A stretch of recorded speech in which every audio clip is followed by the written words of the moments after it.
आस्था हर राह में, आस्था हर चाह में, आस्था हर भाव में, आस्था सद्भाव में।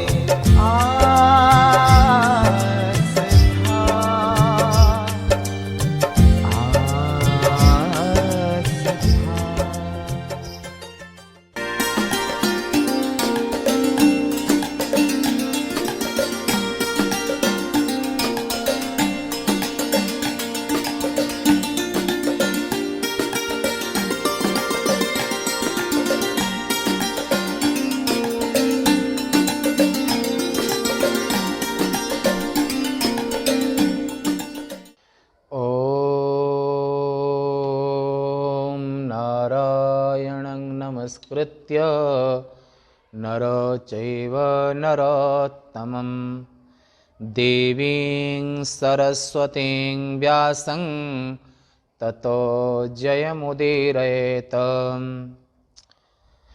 बोल उमा महेश्वर भगवान की जय। आज 16/12/2020 उपनिषद आश्रम उज्जैन से नित्य प्रति स्वाध्याय सत्संग में प्रातः काल के सत्र में वेदव्यास प्रणीत शिव महापुराण के रुद्र संगीता में पार्वती खंड में आप 41वें अध्याय का आज प्रसंग है। इस अध्याय में मंडप रचना नाम विषय है। ब्रह्मोवाच ततः सम्मन्त्र च मिथ प्राप्य आज्ञां शांकरीं हरे मुने त्वां प्रेषयामास प्रथमं कुदरालयम्।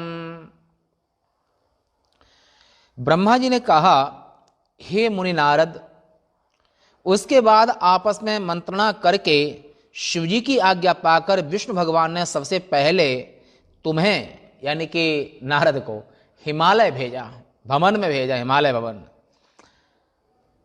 विष्णु द्वारा प्रेरित तुम शिवजी को प्रणाम कर हिमालय के घर की ओर चले गए। तुम विश्वकर्मा द्वारा बनाई हुई अपनी मूर्ति की लज्जा युक्त देखकर चकित हो गए। मूर्ति को लज्जा युक्त देखकर चकित हो गए, जो विश्वकर्मा ने सबकी मूर्तियां बनाई हुई थी। तुम अपनी उस मूर्ति को देखकर थक गए, विश्वकर्मा के उस चरित्र को देखते ही रह गए।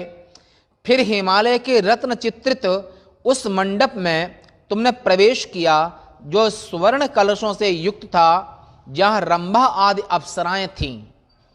जो 1000 स्तंभों द्वारा बना हुआ अत्यंत आश्चर्यजनक था। उसके भीतर बनी हुई वेदी को देखकर तुम चकित हुए थे। उस समय पर तुम्हारी बुद्धि मोहित हो गई थी, ज्ञान नष्ट हो गया था। तब तुमने चकित होकर हिमालय से कहा,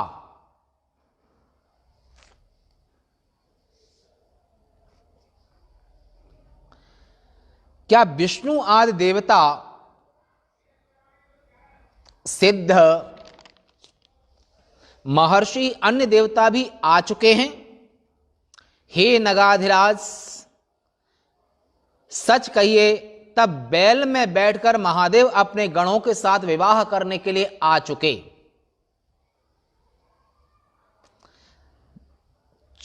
ब्रह्मा जी ने कहा कि चकित चित्त वाले तुम्हारे इन वचनों को सुनकर गिरिराज हिमालय ने तुमसे सत्य बात कही।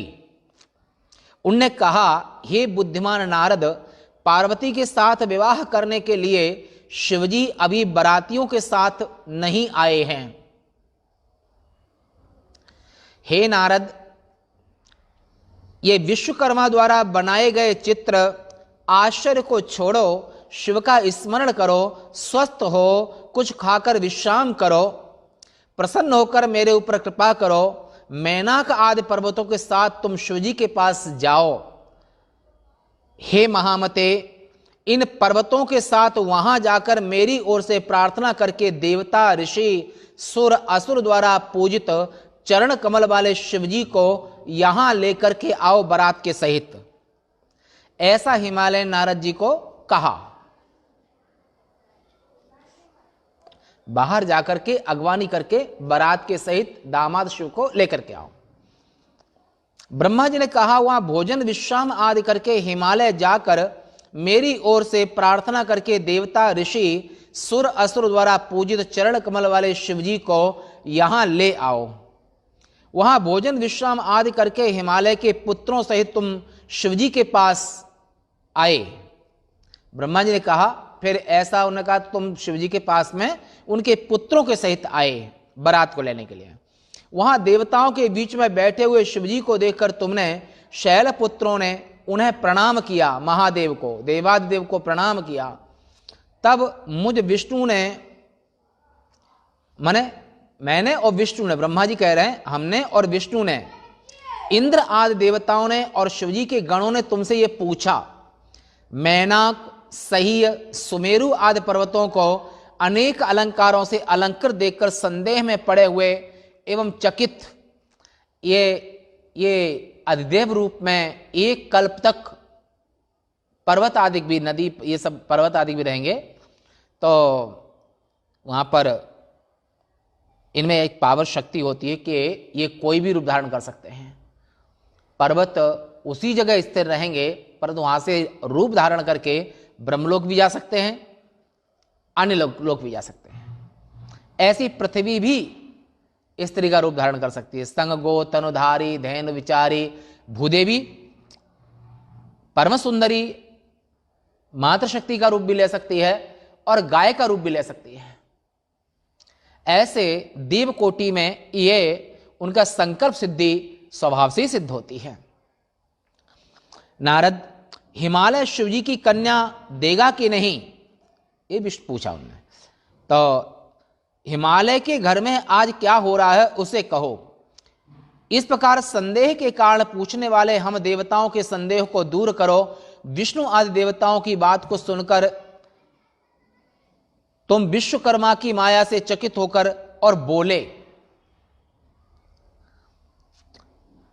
हे नारद, तुमने मुझे और विष्णु को एकांत में ले जाकर यह कहा था कि पहाड़ों के पंख काटने के कारण उनके पहले शत्रु इंद्र से भी तुमने कहा।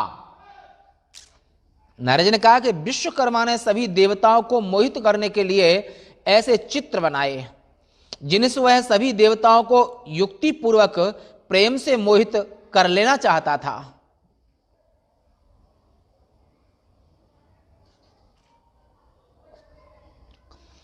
त्वष्टाकृतं तदविकृतं विचित्रं विमोहनं देवोकसांहि एनैव सर्वान् सविमोहितुं सुरान् समीक्षति प्रेमता एव युक्त्या। विश्वकर्मा ने सभी देवताओं को मोहित करने के लिए ऐसे चित्र बनाए। हे इंद्र, पहले तुमने उस हिमालय को परास्त किया था, क्या वह आपको भूल गया है? इसलिए आज वह तुम्हें जीतने के लिए हिमालय के घर में बैठा है। मैं अपने बनावटी रूप को देखकर वहां मोहित हो गया था। नारद जी कह रहे इंद्र से, और ये बात भी कह रहे हैं कि वहां पर उसके यहां पर जो मेरी मूर्ति बनाई गई, नारद जी ने कहा, तो उसको देख करके हम खुद भी मोहित हो गए थे। देवराज, तुमने इन पर्वतों के साथ में जो दुश्मनी की थी, इनके पंख काट दिए थे, इसलिए वो तुमसे बदला भी ले सकते हैं। उसी प्रकार उसने ब्रह्मा विष्णु इंद्र भी बनाए हैं। हे देवेश, अधिक क्या कहा जाए, उसने सभी देवताओं के बनावटी रूप वहां बना रखे हैं, कोई भी शेष नहीं है, एक भी शेष नहीं है, सभी के बना रखे हैं। उसने माने विश्वकर्मा ने सभी देवताओं को मोहित तथा उनका उपहास करने वाली चित्रमयी माया की है। इस प्रकार नारद जी की बातों को सुनकर देवराज इंद्र ने विष्णु की ओर देखकर शीघ्रता से कहा, हे देवदेव, हे हरि, हे रमानाथ, विश्वकर्मा इस बहाने से पुत्र शोक से दुखी मुझे मार देगा। ब्रह्मा जी ने कहा कि उसकी उस बात को सुनकर देव जनार्दन हंसते हुए तथा इंद्र को आश्वस्त कर कहने लगे। विष्णु ने कहा कि पहले के बैरी निवात कवच नामक दैत्यों ने महाविद्या के बल से ही इंद्र तुमको मोहित किया था। हे इंद्र, तुमने मेरे कहने पर इस हिमालय तथा अन्य पर्वतों के पंख काट डाले थे। विष्णु कहने पर।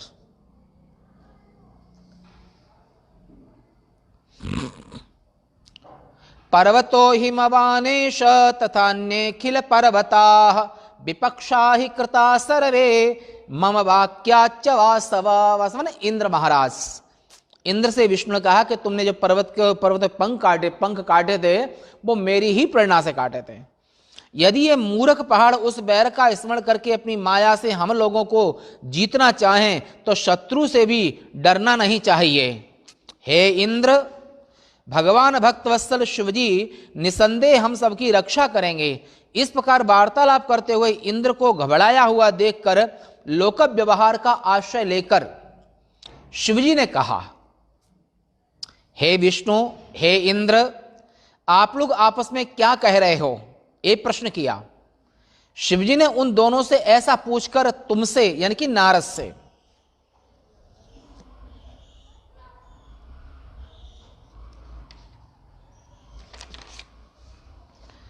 कहा, हे नारद, हिमालय क्या कह रहा है? ठीक ठीक कहो, कोई बात छिपाना मत। ऐसा शिवजी ने नारद जी को पूछा।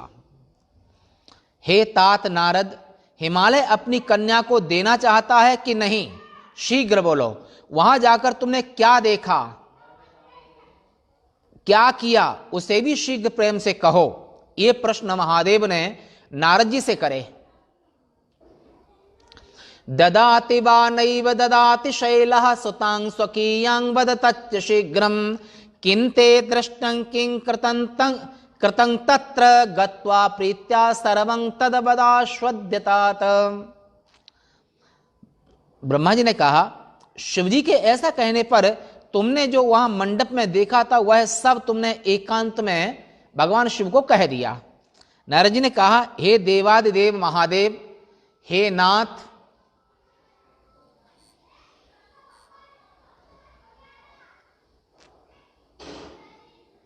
आप मेरी बात सुने। विवाह में कुछ भी भय तथा विघ्न नहीं है। गिरिराज अवश्य ही अपनी कन्या आपको देगा। निसंदेह ये पर्वत आपको ही बुलाने आए थे, किंतु देवताओं को मोहित करने के लिए वहां अद्भुत चित्र रचना की गई है। हे सर्वज्ञ, वहां वह केवल कौतूहल के लिए, विघ्न की संभावना वहां नहीं है।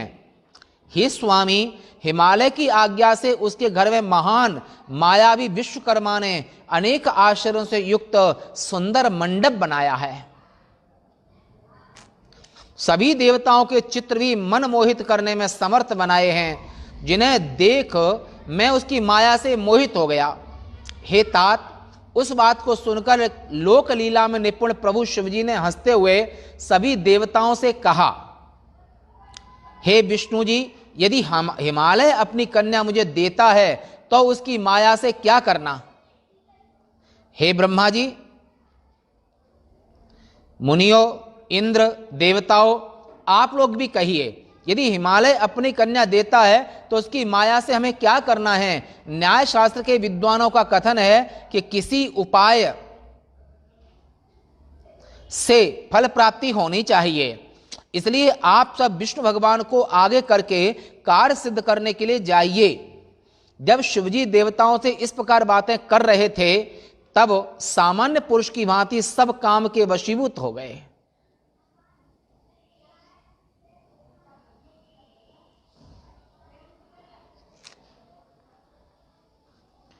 एवं संवदमानोऽसौ देवै शंभुरभूत्तदा कृतः स्मरेणैव वशी वशं वा प्राकृतो नरः।